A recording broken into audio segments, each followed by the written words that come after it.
You know who doesn't have a good suit? Superman. I said it. Said it. Come on. Kevin started it. Kevin started it. He does. Let's face it.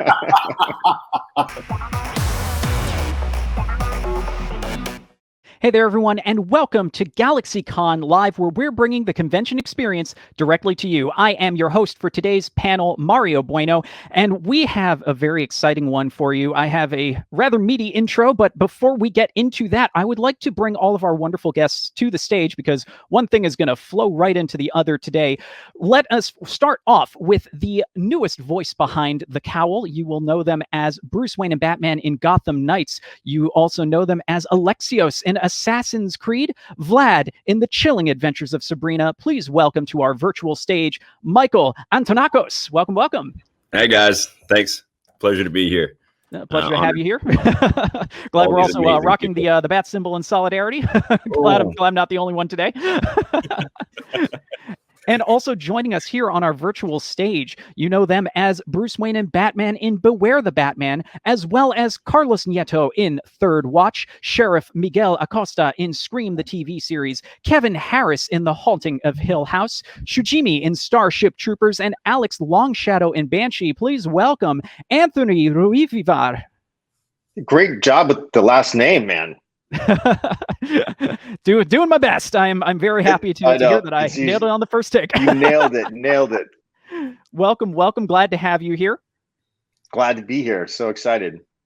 We are definitely very excited here, and I'm sure our live viewers are excited as well. And I'm also excited to bring up our next Batman. You know them as Bruce Wayne and Batman in Batman Arkham Origins, Batman Unlimited, Superman Red Sun, as well as Ezio Auditore de Firenze in Assassin's Creed, Sonic the Hedgehog in Sonic Boom, and Steve Rogers and Captain America in Avengers Assemble. Please welcome Roger Craig Smith to our virtual stage. Hello. Anthony and I, we decided we were going to go cool. Just going to go cool. No logos. Yeah, we've got the cool color tone going on over there as we were discussing the pre-show. Yeah, it's Dark Knight-ish. I have a secret. He's right there. He's just kind of hiding, a little figure in the background. Hidden Batman. Yeah. There we go. Well, he's doing his job, staying stealthy. Getting ready for those chokeouts. And finally, you know them as Bruce Wayne and Batman in many things, including Batman the Animated Series, Batman Beyond, Justice League Unlimited, Justice League Action, Arkham Asylum, Arkham City, Arkham Knight, Injustice, Gods Among Us, Gotham Knights, Superman, Batman, Public Enemies, Justice League Doom, Batman the Killing Joke, Mask of the Phantasm, and in live action as one of the few Batmen to play the character, both animated and live action, in the Crisis on Infinite Earths Arrowverse crossover as Bruce Wayne. Please welcome Kevin Conroy to our virtual stage. Hey, how are you? Good to see you. Man, when you list the 30 years of credits, it's like, it's ridiculous. But look what I have here. Man, this is my Batman. Yeah. It's my homage. And thank you so much, not just for joining us here, but to you, Kevin, for actually setting me up for our slightly longer than usual intro than I normally do when bringing out our guests. So I'm not just going to ask for your collective indulgence, but the indulgence of our audience, because I am actually celebrating my 36th birthday today, and my history with this character. Oh, thank you.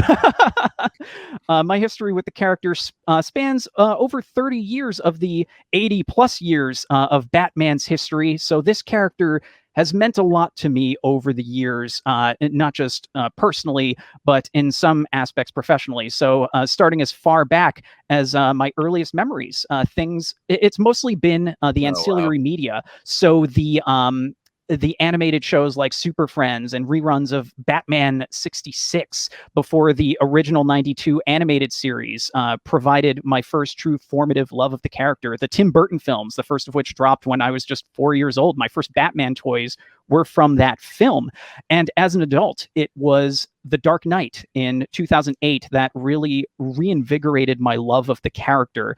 And the following year's Batman Arkham Asylum, which was a revelation, and I still call it to this day the Bat Punch Simulator, because that's basically what we got, and it was great.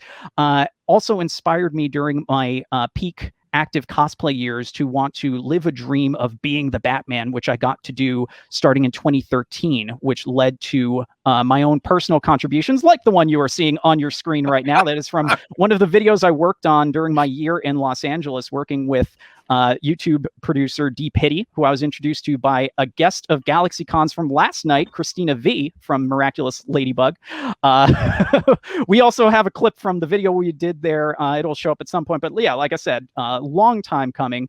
Lots of love and appreciation for this character, not just from web media, literal web media in some cases, but also getting to do the character at events such as parties, promotional events, and charity events, specifically the one that is going to lead me to my first question to all of you.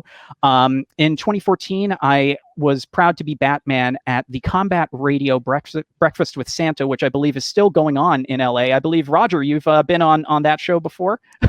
Yeah, no, it's a phenomenal thing that the Combat Radio does. Ethan Dettenmeyer and his daughter. Yeah, that really, she was the catalyst for it, but it's a neat event that basically provides Christmas for children of social services. And so you have all these battered women's shelters, you have all these homeless shelters, you have a number of different organizations, and they bus in families and the kids, most importantly, and provide them a Christmas meal, Christmas gifts. They get to meet Santa Claus, and they have a bunch of characters running around. One of which was Mario as Batman. It's a really, really phenomenal event that they do in Valencia every year. Not last year, unfortunately, but hopefully this year. Yeah, exactly. So one of my most personal and I guess you could say proud moments representing the character that is Batman came in 2014. A few days after that year's event, Ethan, the organizer, shared a letter that had been left behind, written in crayon by a little boy who sat quietly in the back with his mother. The letter read, "Dear Santa, we don't have a home right now, so thank you for letting me come to your home today for Christmas. Today was the first day I have not seen my mom cry in a long time, and that is the bestest thing, even more than the present I got. Please tell Batman and all his friends thank you for being so nice to me. I promise to do better next year so I can see you again. Please don't forget us. Love, Stephen J." Very clearly, this Dark Knight did not forget you, Stephen, and I hope that you and your mother had much brighter days following that. But for me, these pieces of web media, this charity work, I know these are infinitesimal compared to the contributions that all of you have provided through Batman Media and are soon to provide through Batman Media.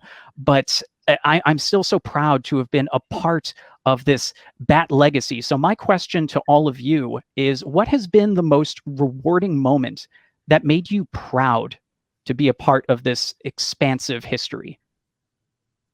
Well, I think all the actors probably have the same, a similar experience in that Batman resonates with the audience in a way that other superheroes don't. There's kind of a personal connection there. And my feeling is it's because of all the superheroes, he's the only one who's not a superhero. He doesn't have any superpowers. There's nothing supernatural about him. He's a man, and he's a very wounded man. He's been damaged by life, but he overcomes his personal tragedy and he gives to the world. He wants to leave the world a better place.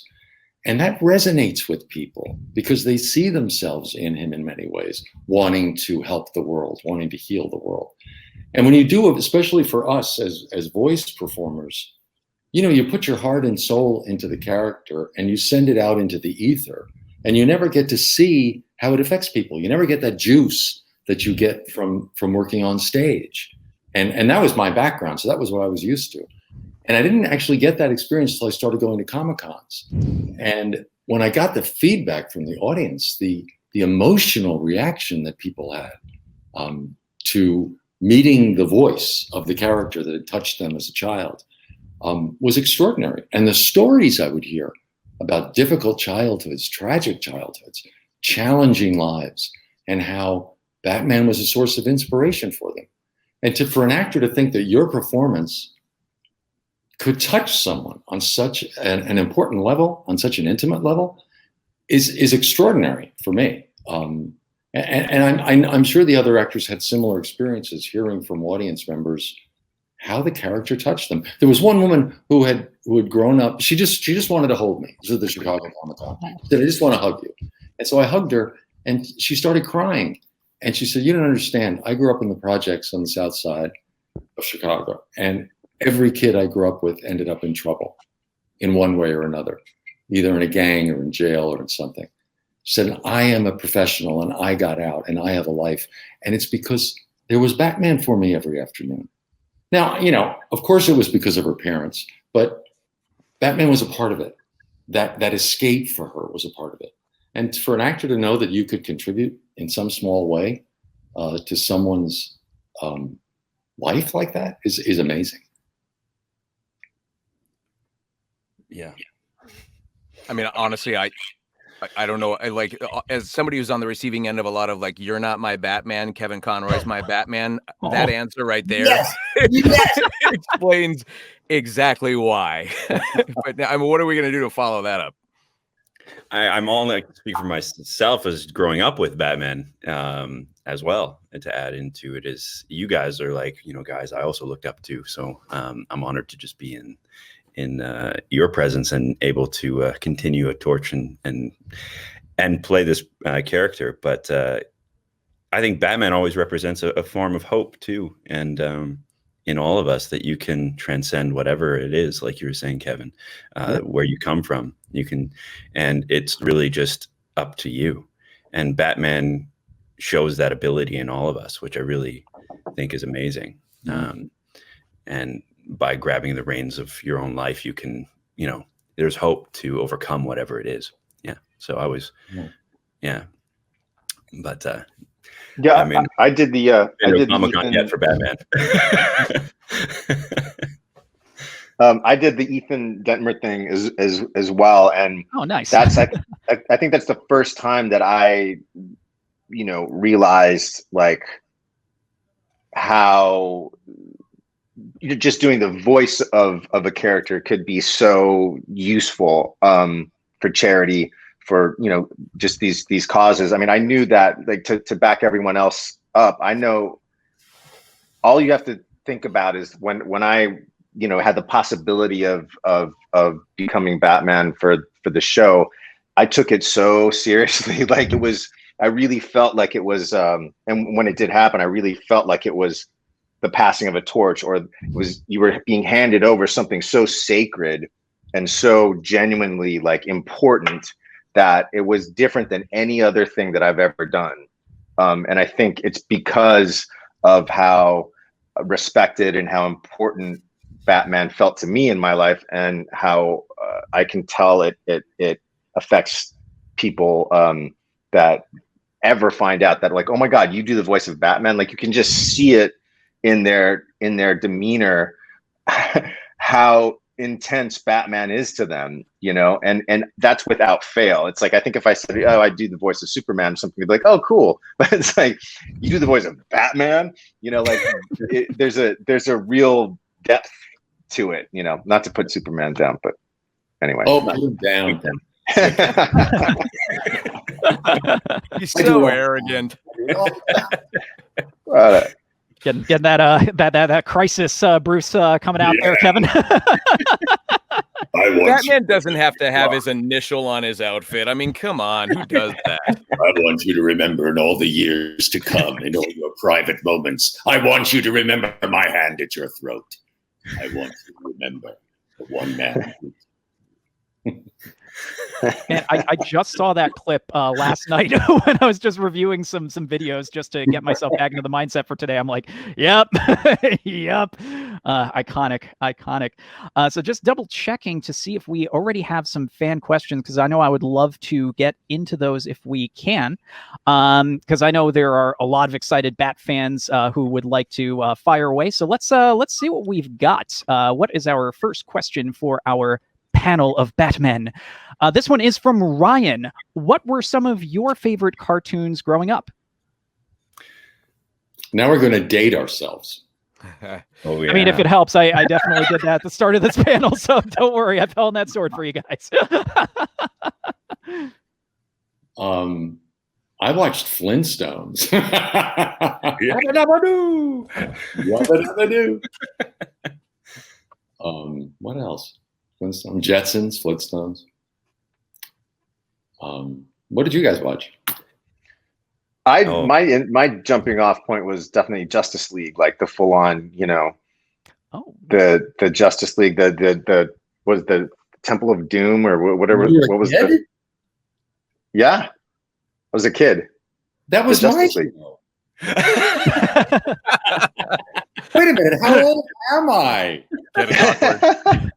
Getting awkward. Good God. No, I grew up. I remember like getting up Saturday morning. It was like the VCR just came out, and it was like you had to put the tape in, and then you set the timer, and it would turn on at 7 a.m. and record your favorite. Only one you could only have it record a channel. I recorded my favorite show, and it was like the Justice League, Mighty Mouse. What was Scooby Doo? Those were the, or what about the Scooby-Doo Justice League crossover? What about that one? You remember that? Yes, I do. I was in it. Yeah. That was last year. That was just last year. It was last year. Exactly. That was last year. Exactly. Yeah. I mean, unless we're talking about like the vintage one with Adam West and Burt Ward making cameos. Is that the one we're talking about in this particular instance? Dropping knowledge. That's the one I'm talking about. Yep. So there you go. There you go. That's another one. Because I did one a few years ago for Scooby-Doo. Yes. Yeah, it was a newer adaptation of, that kind of a crossover. So yeah, they're going into all the Hanna-Barbera backlog there. It's fantastic. You remind me of something wonderful that happened. The other guys will get a kick out of this. Nice. Speaking of Batman meeting Batman, I was at the Salt Lake City airport. I was going to a Comic-Con or coming from a Comic-Con, and I'm waiting at Salt Lake for my connection. And who was sitting across from me but Adam West? So I went over to him and I said, "Excuse me, aren't you Batman?" And he said, "Wait a minute, aren't you Batman?" And we ended up sitting together laughing so hard. And then, because he lived in Utah, I didn't know that. And all these people started coming around. They started picking up on the fact that two Batmen were sitting next to each other. So there was this scene at the Salt Lake airport. Isn't that wonderful? Oh my That's God. so cool. That's awesome. He was such a wonderful man. He was such a great guy. That's awesome.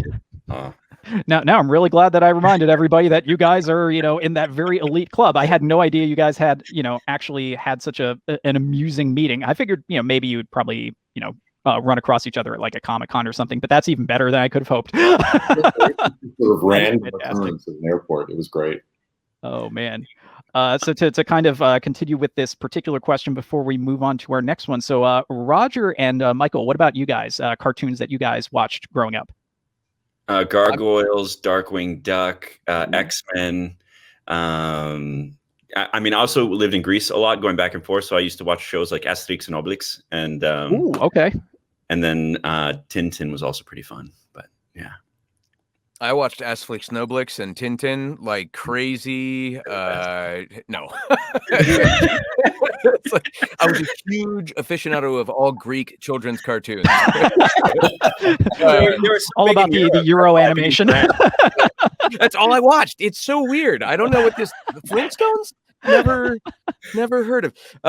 No, it's funny because I honestly, Kevin, I think like aside from the dating thing, I don't know anybody, even like current generations, that didn't start out on like Looney Tunes and Tom and Jerry, and like, it's kind of funny to think cartoons, they're sort of timeless. I mean, they really are. So it's like, yes, I watched a lot of the same stuff, but I also would watch, BTAS, like all these things. I mean, I remember coming home in high school and seeing that. And so to be on a situation like this is always incredible when you get to, work with and meet your heroes. But I mean, animation to me is like every kid starts off with all those cartoons with, the Jetsons and, all the Disney stuff. And, it's like, because it is so timeless. It's such a great medium for that imagination. But it doesn't really have to be locked into a this is a very nice. I mean, some of them are very sort of like stuck in their times, but it still is kind of cool when you're that age. It just doesn't matter. It's like watching Sesame Street reruns. You're like, oh yeah, any kid at that age, you'll watch anything. you're just soaking it all up. So yeah, I'm sure we all watched a lot of the same cartoons. Michael maybe being an exception with some of the exposure to those cartoons that we wouldn't have had over here. So. Well, I saw most of them, but I also saw the cartoons that were from an older generation as well, which was really neat from America, because they were playing cartoons from earlier times, and I'm trying to remember them all. But yeah, it was great. I got a very broad experience of cartoons. I'll bet. Yeah. Rock and roll. So let's move on to our next question. This one is from Hossam. In the Batman franchise, what is your favorite suit? Ooh, this is going to be a good one. I abstain because I think my slideshow definitely made it clear which one's one of my personal favorites of all time. So what about you gentlemen? I think go with the Riddler's suit. That's a safe answer. I think the Riddler's got a nice suit. It's a very, very classic design. Exactly. Oh no, now we get into that argument. Yeah, but which Riddler? Do you prefer the onesie? Do you want a nice bowler hat and a dinner jacket? I really did like the Ben Affleck suit. I did like that most recent one. That was pretty awesome, wasn't it? Yeah. I think the look of in the Arkham games, that look was incredible for me. That was beautiful.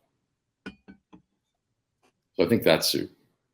I think the games have been able to get it better than a lot of the live action. It's just simply because you can do so much more with it that you might be limited to in the live action world. But the games have always had like incredibly awesome suits.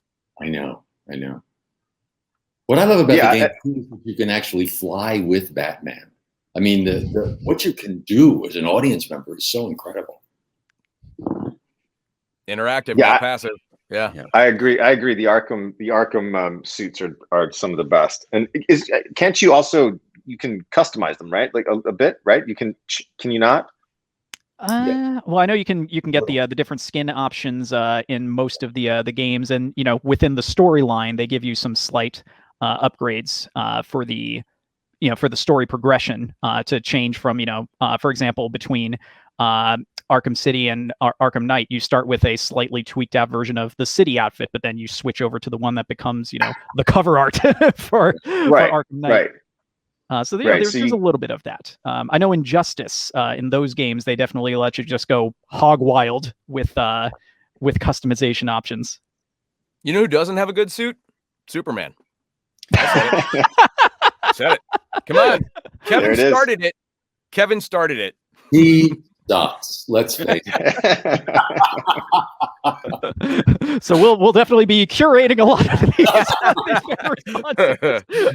We're gonna already see like the angry Superman fan just pushing up their spectacles, like, oh no. We kid, but you're at the wrong panel. DC's calling me. Weird. Magic Superman. Not good. And to put a pin in this one, just some quick thoughts to kind of embellish on what you gentlemen were all saying. What made the Arkham suits in particular so interesting, they really are the best of both worlds, especially in the first two games. You get this very practical real world design, especially as the series progresses further and further. You do get that more tactical look, but the way that they preserve a lot of the classical comic book elements, it doesn't feel strange. So I felt that was a huge accomplishment for the designs of the suits as well. So credit given where credit's due. Yeah. So moving on to our next question, which hopefully won't be people slamming kryptonite in our faces just out of spite. This one is from Ben. What is more enjoyable, voicing for video games, TV shows, etc.? Which of these projects are the most fun for you? Well, that's a no-brainer for me. I don't know what you guys think. The TV shows is like doing a radio play, and you have the other actors there, and they're giving you all that energy. I mean, to be in a booth with Mark Hamill or Roddy McDowell, I mean, they just give you so much, and it's just a wonderful experience. And in 2 hours, the show's done, and it's like you're 12 again. It's just so enjoyable. Whereas the games, you're alone in a booth for 4 hours at a time for a week at a stretch, and then they give you a couple weeks off, and then you come back again. Arkham Knight, the third of the trilogy, had 37,000 lines, and it took 2 years to build. And I felt like I was in like 80% of it. It was relentless. And so you're alone in a booth, and you don't have the other actors giving you their energy. You don't have the atmosphere that's being created. You're trying to keep the actor, the character alive yourself in this vacuum. And then you're trying to keep the situation alive and create the situation. And then they want 3 takes of this, and they want 3 takes of that. And give it to me angry, keep the anger. Can we have a little smile? Keep the anger and the smile. Now, can we have a little irony? By the time you're done, you're pulling your hair out. So doing the games is really, really difficult. But it's when you see the results, those Arkham games, I mean, you're so proud to be a part of them. You're so proud of the work you did. But the actual process is so much less pleasant than doing a TV show. That's my opinion. I don't know what you guys think. I mean, for me, I have to agree in the voice booth 100%. I mean, thankfully, I've been fortunate to do the mocap for the majority of the characters I've done games for. And I find that when I'm doing the performance capture element, that's my favorite. Yeah. When I get in the suits and I'm acting and I'm getting to do all the things. But and then you got to go to the booth, and then it kind of throws away everything you've been doing on the motion capture studio, because you're like, this is so much different. Yeah. And the life's kind of missing, and you're trying to create it. Like you said, you're trying to literally hold it all together in your mind. Yeah. It's funny for me personally. I get so self-conscious with cameras and with the idea that it's like I mean, it's bad enough when you got 6 people on the other side of the glass who are all paying attention to, every syllable and every mouth click, coming out of your face. But if I doing anything where I know it's for sort of a performance capture or facial capture, that kind of thing, I find myself having a harder time going more to that theater of the mind, which is what I do enjoy about sort of ensemble records that are of that radio play style, where it's just kind of like, hey, I always say you're birthing this vocal baby that you're going to hand over to these people at the end, but it's at least fun to kind of just, I find myself going cross-eyed and you do these weird things with your hand to try to, to control the energy without making noise, to put it into the microphone, that when all of a sudden you can't do that. For me personally, I find myself even struggling with it more, because I'm like, oh man, everybody's going to see that one of my nostrils is bigger than the other right now. And it's, all these things that go in through your brain. You're like, I have a harder time when I'm not just behind a voiceover microphone getting to do the radio play style. So for me, it definitely is. It's just so much more freedom, and you can feed off one another's energy in those animated series, work as opposed to the video game stuff, which is more technical, I guess, or clinical. Yeah, absolutely. I thoroughly agree. And I haven't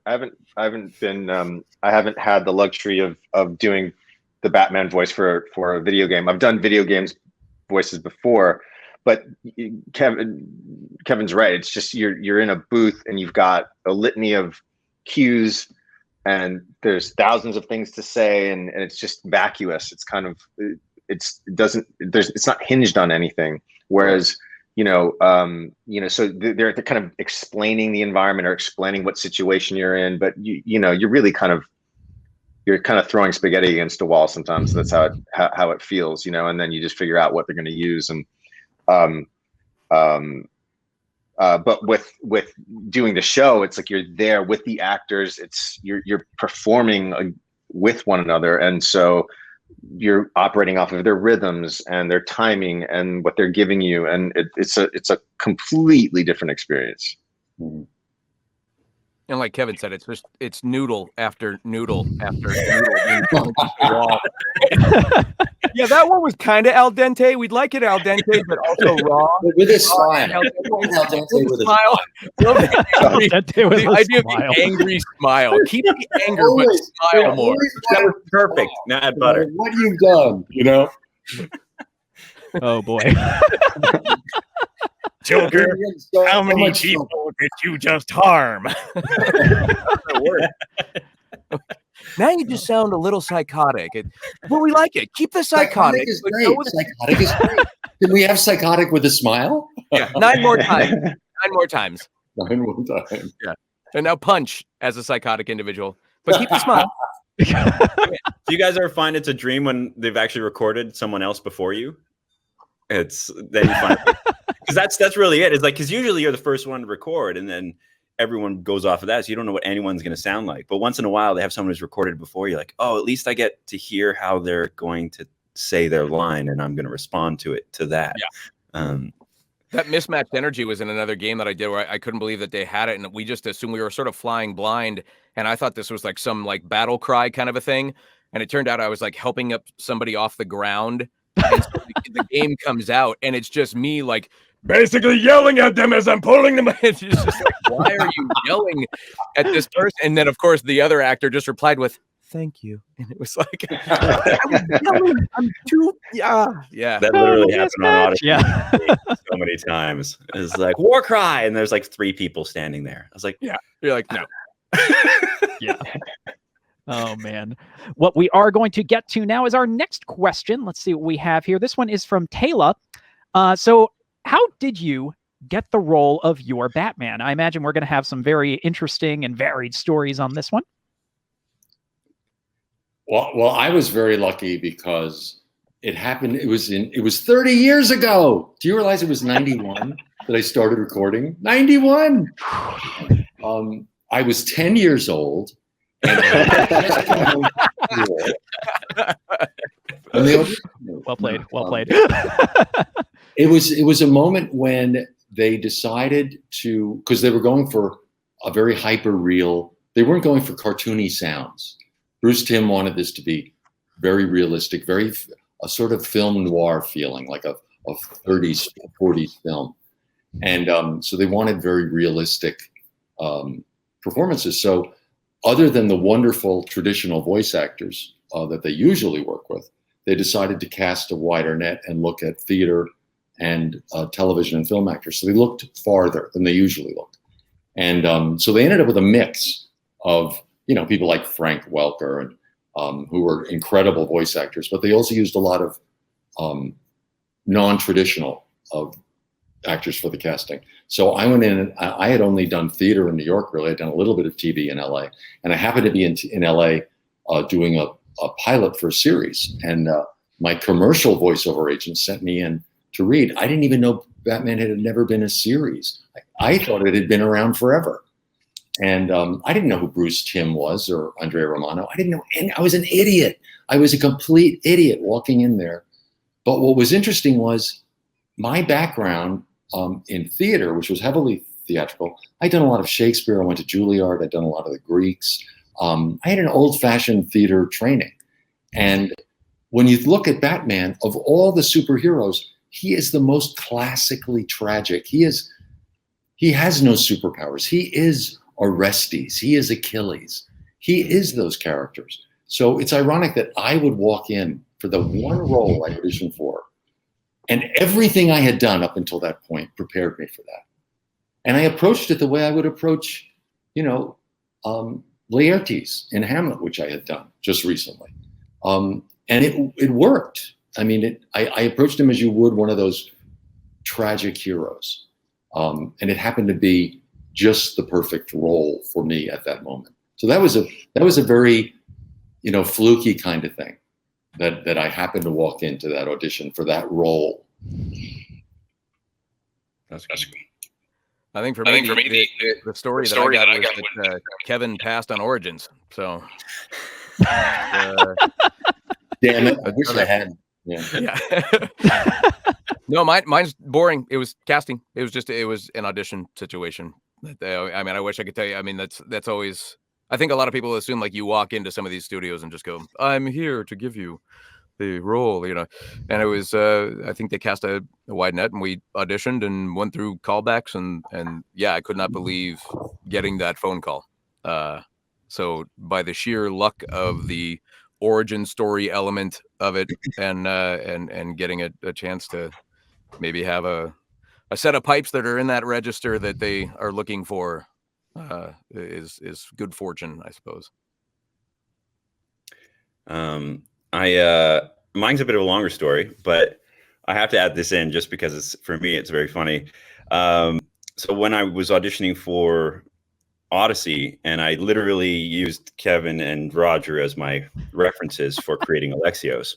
No joke. I loved Ezio, but I also said, I only had this little tiny pixelated black and white image of a ancient Greek warrior, and it was like, I don't know, Greek Batman. Love it. Literally is what I did. And then I did research on Odyssey or on other games, and I found Roger's work, and I loved that. So I took in a bit of Ezio's style into the game because I loved it. But it was literally creating Greek Batman. And so I did Bruce Wayne's voice for me, and then I added the Greek accent. And so then came Alexios, and it was literally Greek Batman. And I used Wolverine when I got angry, so that old 1990s Wolverine. But then when I was finishing Odyssey, I got an audition, and I sent in a tape, and they called literally the next day and said, can you, because it was for the motion capture as well, can you take some notes? And then that was a Friday. And then on the Monday, I got a call, and they're like, they want to fly you to Montreal to do a test shoot. And it was only supposed to be for the test of this game. This is about 2 years ago. And that test shoot, I guess people came up from LA to come watch me perform. And again, I guess it was the voice that I brought in as well for the motion capture. And I wasn't even sure if I would get it. And I found out almost a year and a half later. And that's what you saw. And what you see is the trailer was my wow. Huh. Yeah. So, yeah, I can't say anything more about what I'm doing in the game, but don't worry. I was going to make sure we didn't step on any NDAs today. I got your back. Don't worry. Yeah. But it was really fascinating, and I thank you guys too, because you're the reason I'm even here. So yeah, I appreciate it. Awesome. Yeah. And, you. Yeah, like Andrea Romano and Mitch Watson and they were creating this new, it would be the first, I guess, CGI Batman cartoon. I have a voiceover agent. I've always said I wanted to do, voices, and they're like, right, so does everyone else. So just, like take it easy. So, I mean, I was just super fortunate that it kind of lined up. I think like the premise of Beware the Batman was to go back maybe more to the roots of Batman as a detective. They really wanted to focus on Batman as the crime solver, the detective, and as this kind of the duality of Bruce and Batman, and kind of playing with the light and the dark of those characters. I'm lucky enough that I've in live action, I've done a lot of detectives or cops, or I do a lot of the blue collar kind of, or lawyers and things like that. Anyway, so I got the audition, sent in the tape. They liked it, and then things started to progress. And then they brought me in with a chemistry read with JB Blanc, which I'm sure you guys all know him. He's amazing to play Alfred. And we were in the booth, and we just started playing and just bouncing back and forth with each other, which was great. And I'll never forget the moment when they're like, okay, make the sound as if you were Batman throwing the Batarang. And I was like, what? They're like, you're Batman, throw the Batarang. I'm like, oh my God, this is so cool. Like, okay, this is you as Batman throwing punches, and then, it's like, okay, say, I'm Batman. And then I got to like, oh my God, this is ridiculous. And I was just, lucky enough that it worked out, and me and JB worked really well together. And, I got the call, and it was, I told I had my son at the time was like, he was like 3 or 4, huge Batman fan. And I come home and I'm like, guess what? I'm Batman. And he goes, I'm Batman. I'm like, no, I'm the voice of Batman. And he's like, no, I'm Batman. And I was like, okay, all right, I get it. I just completely ruined his world.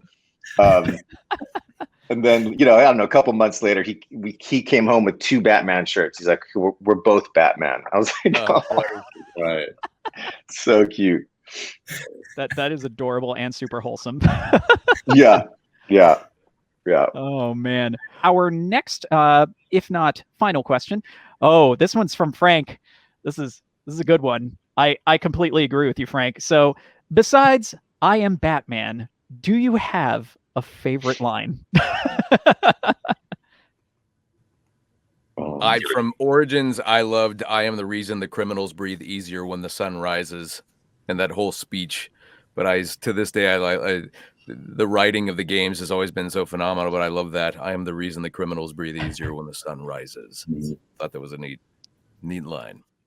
Yeah, there were some real bangers in Arkham Origins. You know, the writing and, you know, the team's performances were just some of the best parts of that game. So I'm not at all surprised to hear you say that. Writing, solid writing. Kevin, you were... My favorites is it's not who you are underneath. It's what you do that defines you. I like that one. I mean, I can give much more than undead. But I love Michael Keaton's "You ever dance with the devil at the pale moonlight?" That was that's a good one. Yeah, that's a good one. That's a good one. In our show, Batman had this recurring thing where he when anything was like strange or weird, like, you know, you'd see like, you know, crocodile coming out of the sewer or something. He'd always say, "Interesting." It was just like left at that. It was like, Anthony, could you do it 5 more times? This time, just a With little more. No, it's neat, a little angrier. But I like the idea of a smile. Yeah, we should try that. Kevin's right. We should try the smile with a little bit. Yeah, and a lot louder, so that you can't work for the next week and a half. Right. While throwing a boomerang. So I think we definitely have time for one more quickie. So let's see what we are going to bring this one home with. This one is from Errol. Who is your favorite Batman villain? Oh, Mark Hamill, the Joker. Yeah. No question. Yeah. He's in a whole world of his own. I don't think any of us can contest. I know it's about as quick as an answer is going to get. What Kevin said. Yeah. Absolutely. You know who was That one? wasn't quick. That was- Michael Ansara as Mr. Freeze. Michael Ansara, Mr. Freeze. He was incredible in Heart of Ice. He was amazing. I have to watch that one again. There you go. It's honest. Yeah. Honest, yeah. Gray DeLisi as Magpie's pretty good in our Beware the Batman. She's amazing. She's wonderful. Yeah. And also in Scooby-Doo, to bring it back around. You know, Yeah, there you go. there you go. You know, Daphne, I believe, right? Yes. Yes, there we go. Somehow, some way, we end up back with the classic Hanna-Barbera. Say it is the foundation, apparently, of, you know, being the Batman. So there you go, everybody. For everybody else, thank you so much for coming out to join us at this wonderful Bat panel. Big thank you to our Batmen for being the Bat panel. Really, really appreciate you all coming out here. If you have some quick parting words before we wrap it up, would love to hear some. Wear a mask. Still, I guess. Stay safe out there, everybody. Absolutely. Get vaccinated. Yes. Michael's frozen. Or He is. really Or just nailing the completely dramatic freaked out. pause. Michael is nailing the dramatic pause. This is the perfect way to end it. Oh no! Oh, no. And he's gone. I was gonna say he was Wow. practicing There's his some- bat stare for his there's next some- round of mocap. Man, that guy is good. Did you see That's his some good intensity? acting. But He had again, an thank you. angry smile going on. It was incredible. and it's exactly what the directors would have wanted. Yes. Boom, we've brought it all around, everybody. But no, seriously, thank you so much to all of you. Thank you so much to those of you who tuned in. And we'll be back with some more awesome GalaxyCon action. Again, go to GalaxyCon.com to see what we have going on every single weekend. As always, stay happy, stay healthy, stay informed. We'll see you again soon. Take care, everyone.